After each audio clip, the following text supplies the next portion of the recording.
आपके दरवाजे पे ले आए प्रभु कि आप हमें भी कुछ दोगे। और बड़ाई करते हुए विश्वामित्र हरिश्चंद्र से बोले,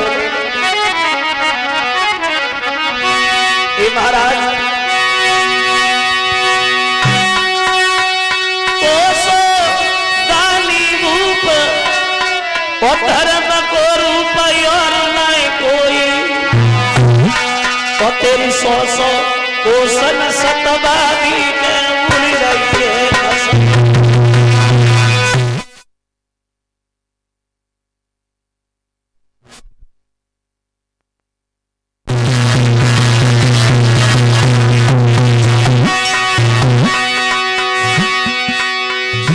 बड़ा नाम हो रहा है महाराज आपका, तो हरिश्चंद्र दोनों हाथ जोड़ते महाराज। सुनी गई इतनी बात, सुनी गई इतनी बात, जोड़ी की हाथ में हरि का जो होई दयाल न जो होई। तुम जो मांगोगे महाराज दिए हम सोई, तुम जो मांगोगे महाराज दिए हम सोई। क्यों मेरे कभी आई कछ धन किए यो बात मोए मन किए।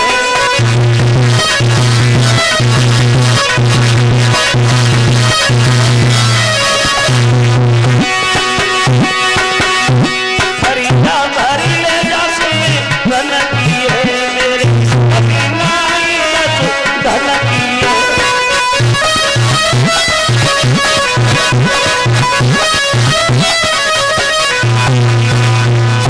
हरिश्चंद्र ने दोनों हाथ जोड़े और एक बात कही है, प्रभु माफ करना, आप हमारी जितनी प्रशंसा में लगे, आप हमारी जितनी प्रशंसा कर रहे हैं, हम उसके लायक तो नहीं है। हाँ इतना जरूर है, जो भी हमारे यहाँ आता है, जो मांगता है वो तो दे देता हूँ, आपको क्या चाहिए प्रभु। तो विश्वामित्र ने जवाब दिया, महाराज सुनो, हमें धन दौलत की कोई आवश्यकता नहीं, धन नहीं चाहिए, मकान नहीं चाहिए, दुकान नहीं चाहिए, कुछ नहीं चाहिए, फिर क्या चाहिए। बोले साधु भूखो भाव को धन को भूखो ना है, और जो धन को भूखो फिर सो साधु है ना है। हमें धन दौलत की कोई आवश्यकता नहीं, फिर काय की कमी है प्रभु। बोले सुनो महाराज, मेरे घर में बड़ा गरीबी, और इस गरीबी में एक जवान लड़की कुंवारी घूम रही, और मेरे पास इतना पैसा नहीं है जो मैं अपनी बेटी की शादी कहीं अच्छे घर में करें। और मेरी इच्छा यह है कि हमारी बेटी की शादी हो जाती, हमें अपने लिए कुछ ना दो महाराज, सिर्फ आप हमारी बेटी की शादी के लिए इतनी दौलत दे दो जो मैं अपनी बेटी का विवाह कहीं बढ़िया घर में कर सके। तो हरिश्चंद्र बोले, प्रभु ये कौन सी बड़ी बात है, चलो दूंगा। तो विश्वामित्र बोले, हरिश्चंद्र यही दे दो, हम तो ऐसे वापस चले जाए, घर पे क्या करेंगे। जवाब दी, अभी तो कुछ नहीं है, बिल्कुल खाली आ तो। हाँ शिकार खेलने आए थे, कुंजी और लगाम, इसके अलावा और कुछ नहीं। तो विश्वामित्र बोले, तो क्या हुआ, कुंजी लगाम ही दे दो, हम तो बड़ा संतोषी महात्मा है, बाकी घर पे मिलेंगे कुंजी वाह भाई। अब हरिश्चंद्र नहीं समझ पाए, वो कुंजी लगाम ही उनके हाथ में दे दी।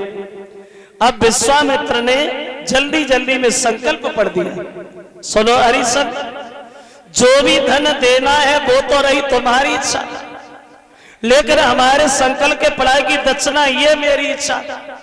कितनी है, ज्यादा नहीं है, कितनी है। बोले 60 भार सोना है, बस 60 भार सोना मांग बैठे विश्वामित्र हरिश्चंद्र से। कितना होता है 60 भार सोना, देखो। वैसे एक विद्वान ये बता रहा है 96 शेर का एक भार होता है। जो हमारे बड़े बूढ़े लोग यहाँ बैठे, इन्होंने शेर देखा होगा, अब तो शेर नहीं चलता है। 96 शेर का एक भार होता है, और एक शेर लगभग 800-900 ग्राम का होता है। और विश्वामित्र 60 भार सोना मांग बैठे। बोले कोई बात नहीं महाराज, चलो दूंगा। अब हरिश्चंद्र गद्दी पे जाके बैठ गए, विश्वामित्र नीचे खड़े हो गए। अब विश्वामित्र ने हरिश्चंद्र से कहा, ए त्रिशंकु के लाल, हमें दक्षिणा दो, हम अपने घर जाए। अब हरिश्चंद्र ने नौकर को इशारा कर दिया, बोले जा महाराज को 60 भार सोना ला करके दे दो और इतनी दौलत और दे दो जो अपनी बेटी का विवाह कहीं बढ़िया घर में कर सके। अब पूरी बात नहीं बोल पाए, तब तक विश्वामित्र बीच में बोलना शुरू। पागल है, बुद्धि खराब है, कोई भूल लंबी भूल। अरे जब कुंजी लगाम तूने हमें दान में दे दी तो ये सारा राज दौलत से भरा हुआ भंडार और ये नौकर अब तो ये मेरा है, इसमें तेरा क्या है?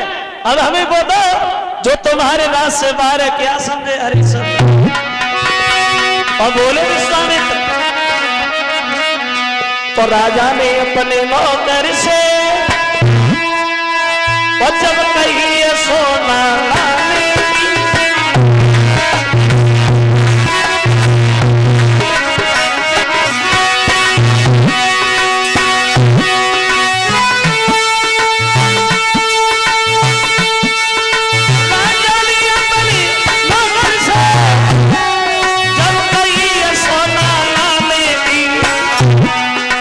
विश्वामित्र ने मुझसे क्या की तब कही गई बात ठिकाने की।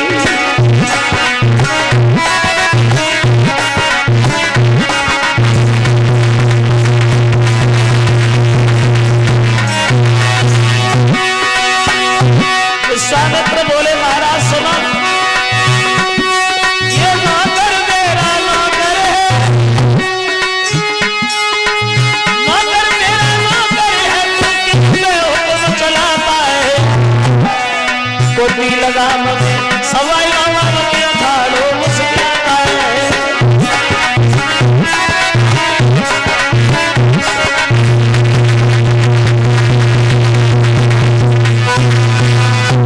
विश्वामित्र कहने लगे महाराज सुनो, ये नौकर मेरा है, दौलत से भरा हुआ भंडार मेरा है और ये राज्य मेरा है, इसमें तेरा क्या है? अब हमें वो दो जो तुम्हारे राज से बाहर है। क्या समझे? जो हरिश्चंद्र ने ये शब्द सुने तो हरिश्चंद्र को थोड़ी देर ये होश नहीं रहा कि हम खड़े कहां हैं, लेकिन जब धर्म की तरफ देखा तो हरिश्चंद्र ने अपने सर से मुकुट उतारा, ब्राह्मण के सर पर रख दिया।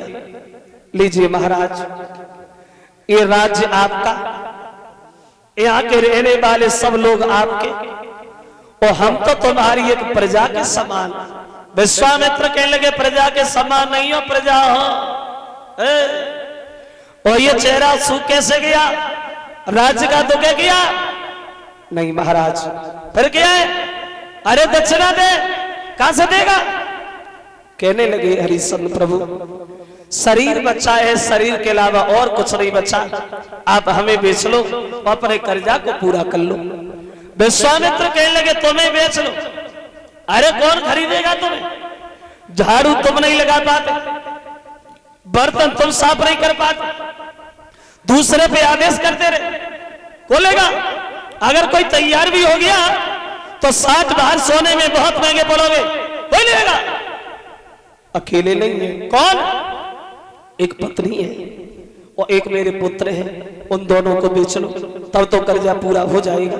विश्वामित्र बोले हाँ, पत्नी बेच लो, पुत्र बेच लो, पागल समझ रखा है। जब खुद मना नहीं कर रहा है तो अपनी पत्नी से मना करवाएगा क्या? अरे दुनिया भर में ऐसी कौन सी पत्नी होगी जो अपने पति के कहने से बिक जाएगी? एक बात बताऊं क्या? छोटी सी बात है, सुखे सुखे तुम एक बार मुझसे ये कह दो हम दक्षिणा नहीं दे पाएंगे, हम तो बड़ा संतोषी महात्मा है, चुपचाप धीरे से निकल जाएंगे, हम किसी से कुछ नहीं कहेंगे, मना कर दो। बोले हम मने नहीं करेंगे। मने नहीं करो, दक्षिणा नहीं दोगे, फिर क्या मरोगे? अरे मर जाओ, बिना दक्षिणा लिए अब हम जाएंगे नहीं, जिंदा रह, अच्छा मरो। एक काम करो हरिश्चंद्र, पहले तो अपनी पत्नी के पास जा, उससे पूछ के आ, अगर बिक रही है तो भी बढ़िया, नहीं बिक रही है तो भी बढ़िया, जा। अब चले महाराज हरिश्चंद्र अपना सब कुछ त्यागने के बाद भक्तों अपनी पत्नी के पास, और जब पत्नी ने अपने पति को आता हुआ देखा, बस सम्मान किया, रोज की तरह बैठा लिया पत्नी ने अपने पति को।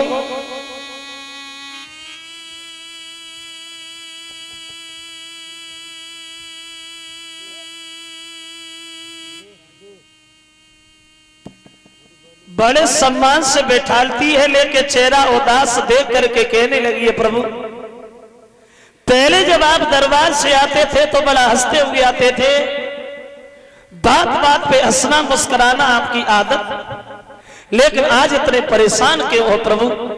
आज इतने व्याकुल काहे को महाराज? बोलो। पत्नी अपने पति से सवाल करने लगी है तो हरि समझाने लगे, भद्रे सुन, आदमी की सबसे बड़ी भूल, सबसे बड़ी हार तब होती है जब प्राणी अपनी बात में फंस जाता है। अपनी बात से निकल जाना सबसे बड़ी जीत है, अपनी बात में फंस जाना सबसे बड़ी हार है। और आज ऐसा ही हुआ, एक महात्मा के चक्कर में आकर के सब कुछ चला गया तारा, लेकिन हमें जाने का कोई दुख नहीं है। दुख तो सिर्फ एक बात का है तारा, सब कुछ चले जाने के बाद में भी हम कर्जेदार है, ऋणी है। एक बात पूछने आया हूं मंदिर, क्या तुम सद्धर्म की नाम में थोड़ा हाथ बटा सकती हो? क्या तुम मेरे साथ दिख सकती हो? तो पत्नी ने उत्तर दिया, महाराज आप तो ऐसे पूछने चले जा जैसे मैं किसी दूसरे की पत्नी है।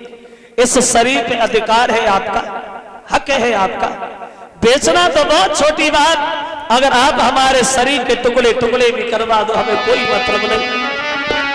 हे भगवान, पहले हमें बेचना, उसके बाद खुद बेच जाना।